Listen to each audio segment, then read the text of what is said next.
So, Eight Steps to Promotion is pretty much a summed up version of our Eight Steps to Promotion workshop that I do here in Rochester, face to face with our youth in programming. My book is just a summary. I felt like when I wrote the book, I really felt like I was running out of time.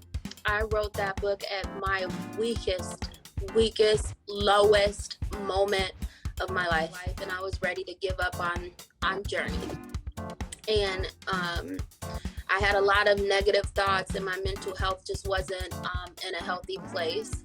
And I felt like there was something inside of me as far as the Journie program and the Eight Steps to Promotion workshop that I needed to get out. And I said, you know what? I don't care if it's misspelled. I don't care if it's not formal, if it's not fancy, if it's not the correct business format. I just need to get this out of my system because something in the universe is telling me that there's someone in this world that needs this information. So I just felt like, you know what? I need to get it out because I have been attempting for so many years to have this program available to youth within the community as an after-school program, and I had a vision for it, and it just wasn't working out. I had tried for so many years, and like I said, I was at a vulnerable state, and I was actually at a crisis bed facility when I wrote the book, which is Zumbro Valley Mental Health right here in Rochester at a crisis bed. I've gone through everything from mental abuse, physical abuse, sexual abuse, domestic violence. I've been through a lot in my 32 years of living. So I'd say that today I am in a very healthy place mentally, being able to put my thoughts and ideas out into the universe in the 8 Steps to Promotion book. I just felt like I was just giving myself permission, giving myself the keys to a door to open on my own, because for so many years I was just waiting for other people to open that door for me and give me access to run a program that I came up with that I think will make a difference. The book basically is a self-help guide on life skills, and it's a way of informing our youth on some of the precautions to take when it comes to all those different topics. It's basically like a warning alarm saying, hey, you know, education is important. This is what will happen if you skip classes. This is what will happen if you drop out. This is what will happen if you get a misdemeanor. This is what will happen if you mess up your credit.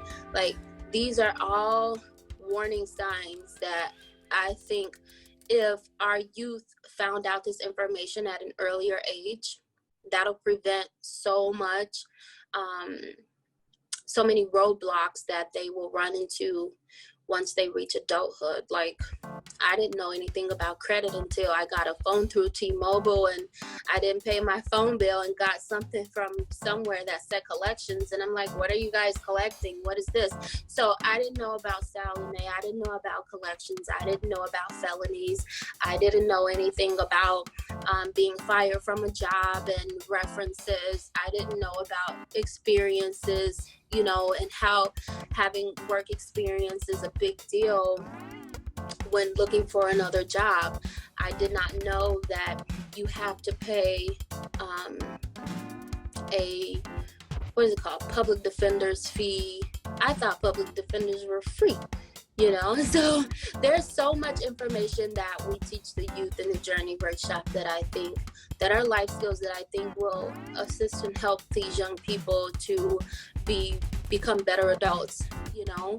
And I think that all of us who are in the community and a part of society as adults, I think that if each one of us reach out and just grab the hand of just one of these kiddos and influence them and show them a world of difference, you don't have to influence so many.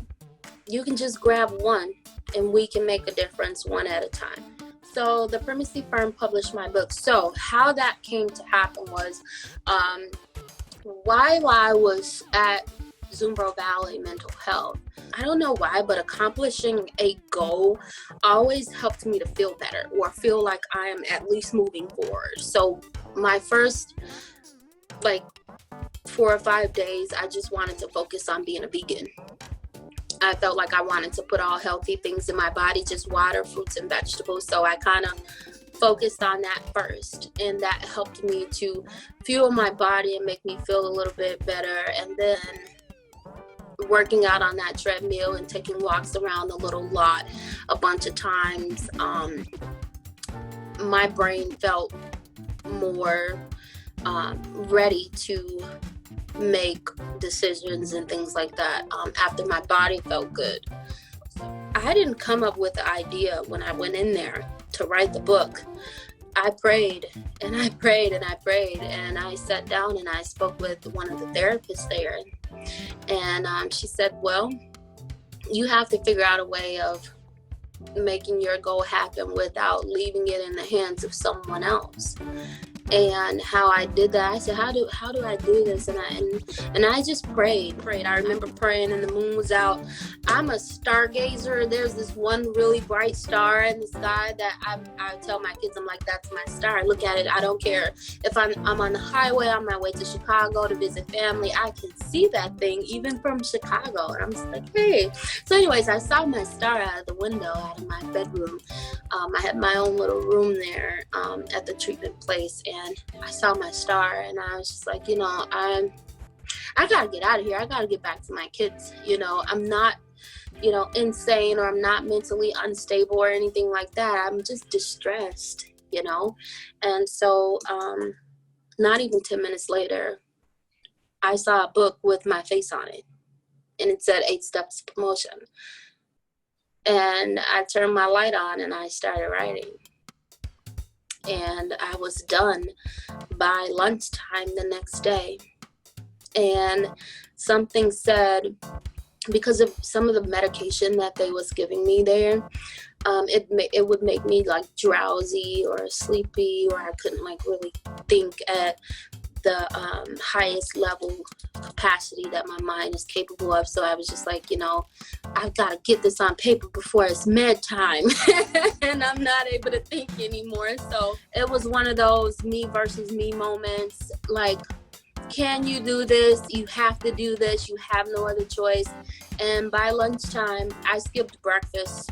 My nurse is like, Nashauna, it's med time. I'm like, not right now. Close door. The people who work with the youth, as those same youth that you work with, as they get older, you're probably going to be the one person in their life that they will always remember.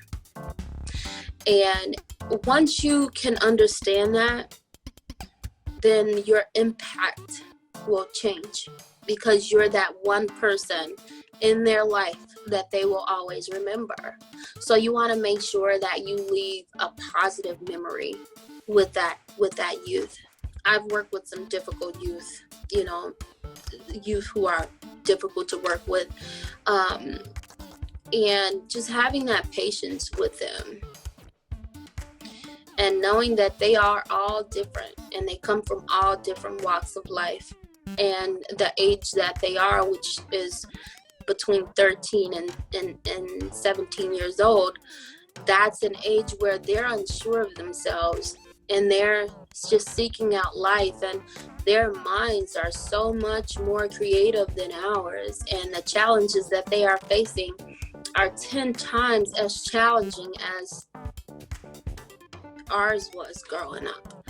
So being as patient with them and making sure that we're more of a support than anything, because that's what they need. A lot of them are very smart, and it's just about creating that platform and giving them that space to be themselves, because we have this thing where we want to fix somebody all the time, or we want to tell them what to do.